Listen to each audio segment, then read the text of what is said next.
Canadian researchers are now predicting that the Arctic Ocean will be free of summer ice as early as 2030, which is a decade sooner than previous estimates. Environment and Climate Change Canada scientist Nathan Gillett says the forecast will hold. This even if countries manage to drastically scale back greenhouse gas emissions.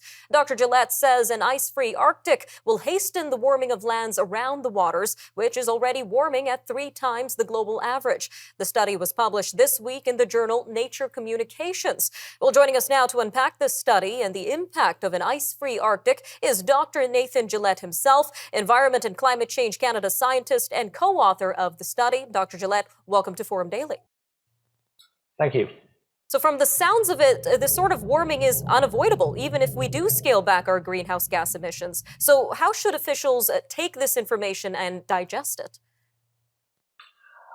Well, we do find that the Arctic is projected to become ice-free even under the low emission scenarios, but we still expect a much stronger warming under scenarios in which we don't reduce emissions. So it still makes a big difference whether we reduce emissions or not. And can you give us just a brief overview of the science that went behind this study and how this trajectory of warming is measured? So we compare climate model simulations of the reductions in sea ice area with observations from satellites. And we find that on average, the climate models underestimate the trends, the decreasing trends in Arctic sea ice compared to what we've observed. And when we correct for that difference, then we get faster rate of sea ice decline in the future and earlier time of the Arctic being ice-free. And what were found to be the main reasons and causes behind this seemingly rapid or accelerating warming in the Arctic, Doctor? It's driven by greenhouse gas increases. That's one of the main conclusions of the study. Throughout the year, we can see a clear, detectable response to greenhouse gas increases in the observed reductions in sea ice.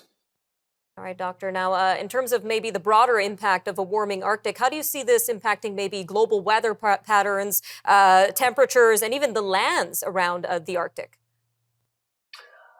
Well, as the sea ice disappears, then the air above it warms more quickly. And so with sea ice decline, we expect enhanced warming of the Arctic. We're seeing that already. That's projected to continue into the future. And that's also going to lead to a faster rate of warming, or it is already leading to a faster rate of warming of the lands around the Arctic, including northern Canada. And what about the impact to maybe wildlife and marine life, especially those that are considered food sources for some people?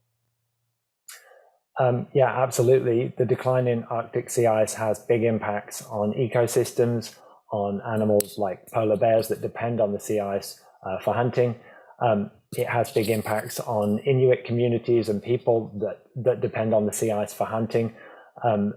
So yeah, big impacts both on ecosystems and people. All right. Now, in addition to managing greenhouse gas emissions, what are some other strategies that officials could consider in terms of mitigating or preventing this sort of ice loss? In terms of limiting climate change, as you said then, it's really reducing greenhouse gas emissions, getting to net zero as quickly as possible. That's going to limit the extent of future Arctic warming. At the same time, we need to adapt to the climate change that's already happening and that is to some extent inevitable in the future. So that can be through things like making food systems more resilient, making infrastructure in the north more resilient, or if we're thinking about ecosystems, then doing things like establishing protected areas in the north, which Canada is doing already to help protect those species that are impacted by climate change. All right, Dr. Gillett, just about 45 seconds left here, but what sort of message can you leave Canadians with when it comes to their role in reversing or preventing drastic changes in global temperatures and climate change? We all need to play our part in reducing greenhouse gas emissions. That's true on an individual level. It's true for governments around the world. The governments are meeting right now in Bonn to discuss progress on climate change. yeah, we need to reduce greenhouse gas emissions. We need to get to net zero as quickly as possible if we're going to limit future climate change. All right, Dr. Gillett, thank you again for joining us today on Forum Daily. Thank you.